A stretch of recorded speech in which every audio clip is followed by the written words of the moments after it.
искаш да ни фащаш? Еми да. Не бе, фани него бе. Добре. Да е по-близо, за да може звука да е гарантиран. Да, това е много битно. Не е важно. Да. Готово. Така. Работи ли? Да. За публиката на телевизия Деймос, родопската телевизия на България, голямо удоволствие за мен е да представя един от най-талантливите композитори на Македония, Бобан Мойсовски от Скопие, който е участвал многократно и на Пиринфолк, печелил и награди. Той е пред вас, пред публиката на телевизията и искам така да ви го представя и от другата му светлина, като жител, гражданин на Скопие. Да кажеш как се чувстваш като жител на София, като гражданин, като музичен, духовния живот в София, Скопие, клубове, музикални направления. Как се усещаш, добре ли се чувстваш в тези води? Многу ми е драго што седам до човек кој што е многу заслужен за фолкот на овие наши простори. Валја, многу ти благодарам за убавата најава. Јас сум Бобан Мојсовски. Живеам во Скопје, точно така, млад, талентиран композитор, музикант. Да ти кажам, право, ова е, меѓу другото, јавна прва срешта, вака медиумска срешта. Пред се поздрав до зрителите публиката на вашата телевизија. Една јавна наша прва срешта вака пред медиумите, ама на мој терен. Да. Неколку пати сме били, ама на твој терен. Да. Сега сме тука на мој терен. И пред се, прво би требало јас да те прашам ти како се чувствуваш кај нас. Иако знам дека си добре, не ти е прв пат. Да, много добре с екипа на телевизија Деймос. Одлично. Види, Скопје, што повеќе старам, то повеќе се гордеам со мојот град. Искрено да ви кажам, затоа што некако се модернизира многу плочки ни ставија, многу паметници. Да. Имаме многу модернизација, значи, не, убав град. Навистина е убаво да се живее во Скопје. Тука сум пораснат, тука сум учел музика, тука сум учел како да работам околу музика. Тука сум учел многу од моите мајстори, македонски композитори, македонски музичари. Сето од мое знаење и искуство што го стекнав во ова моје Скопје. Така да многу убаво се чувствам кога сум дома, многу често патувам, значи, во странство, меѓутоа дома се чувствам навистина многу добро. Околу Скопјето. И за публиката ще допълня, че Бобан активно си сътрудничи с Руса Продукшн от Пазарджик.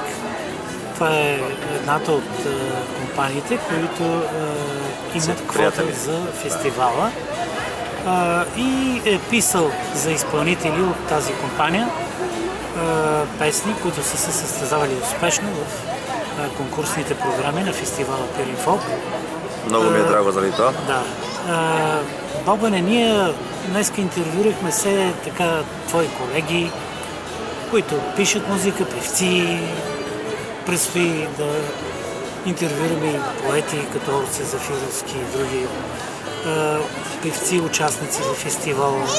Искаме да максимално добре и истински да предадем атмосферата около фестивала Филиграни, на който гостуваме в Скопие, и на бъдещите туристи от България, Родопите, Велинград, Ракитово, които така да предварително да имат информация за Скопие, къде, какво, как и като идват да са ориентирани, за да не си губят времето на празник.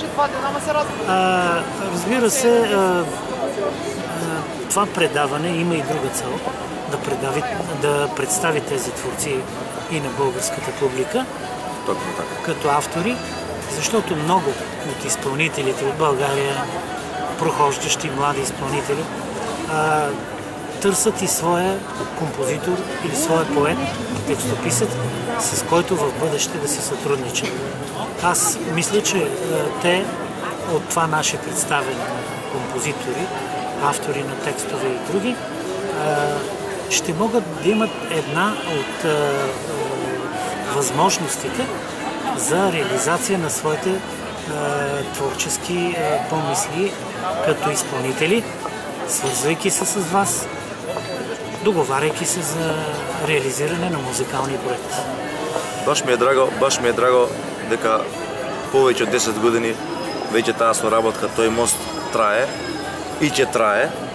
И баш ми е драго дека фолкот нема граници и дека многу соработка се случуваат многу соработки од страна на бугарски пејачи со македонски композитори. За жал обратно е многу слабо, меѓутоа се надевам дека во иднина ќе поработиме на тоа, нели? И на това треба да се работи. Да, затоа што има еден проблем кај нас, нели, што фолкот е малце затворен кај нас, за разлика од кај вас во Бугарија. Во Бугарија е многу далеко потворен фолкот. Ние сме тие кои што треба да го направиме тоа, нели? Точно така, пък и за самия фестивал, нашия фестивал Пилин фолк, той е балкански ориентиран, и затова мотото му е балкански фестивал. И многу ми е драго што од неколку години назад, нели, се промени и самиот Пилин фолк, нели, стана интернационален. Да. Со тоа што имаме веќе пејачи кои што доаѓаат, нели, од Србија, од хрватските работи. Да. И тука таа средба е многу добра и за нас, и за вас, и за цел Балкан. Обмена на информација е многу важен. Истото важи за овој наш фестивал вечера, да не го забораваме. Вечера се одржува филиграни фестивал.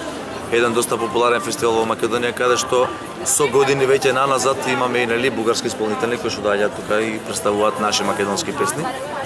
Се надевам дека во иднина нашите македонски фестивали ќе почнат да презентираат